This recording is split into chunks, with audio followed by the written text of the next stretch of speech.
আজকে আমার লাঞ্চে আছে পটল পোস্ত। তার জন্য আমি পটলগুলিকে এইভাবে কেটে নিয়েছি, হলুদ লবণ মাখিয়ে রেখেছি। তারপর নিলাম টমেটো, কাঁচা লঙ্কা, আদা, এগুলিকে পেস্ট করে নেব। তারপর এখানে নিয়েছি পোস্ত 3 চামচ নিয়েছি আর 1.5 চামচ তেল দিয়েছি। বাস, সিম্পল রেসিপি। এখন আমি শুরু করছি। তেল দিয়ে দিচ্ছি, ভেজে নিচ্ছি।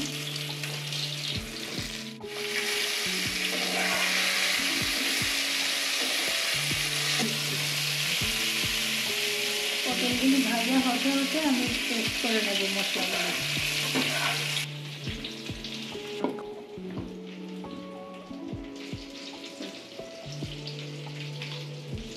হয়ে গেছে, তাই নামিয়ে নিচ্ছি।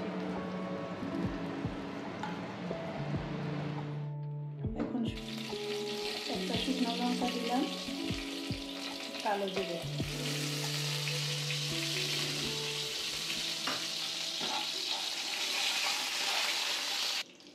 ফোড়নের গন্ধ বেরোলে টমেটো পেস্ট দিয়ে দেব।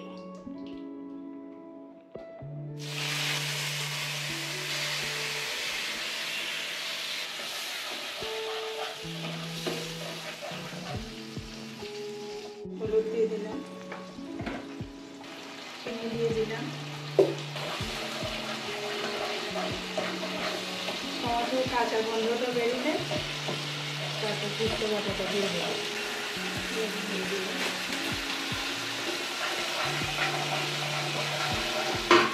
পোস্ত বাটাটা দিয়ে দিলাম। পোস্ত আর তিল বেটে রেখেছিলাম, এটা দিয়ে দিলাম।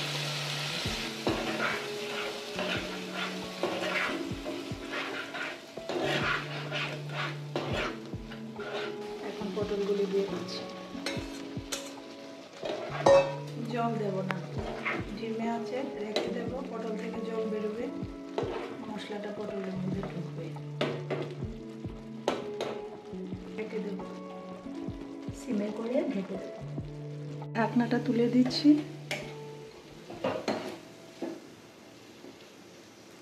অল্প জল দিয়ে দিচ্ছি।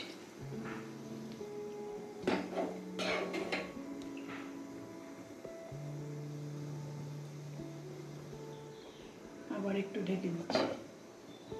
ঢাকাটা তুলে দিচ্ছি। কমপ্লিট হয়ে গেল। এখন 2 কাঁচা লঙ্কা দিচ্ছি, একটু কাসুরি মেথি দিচ্ছি। ব্যাস, হয়ে গেল। গরম ভাতের সাথে পরিবেশন করুন। কেমন লাগলো কমেন্ট করে জানাবেন।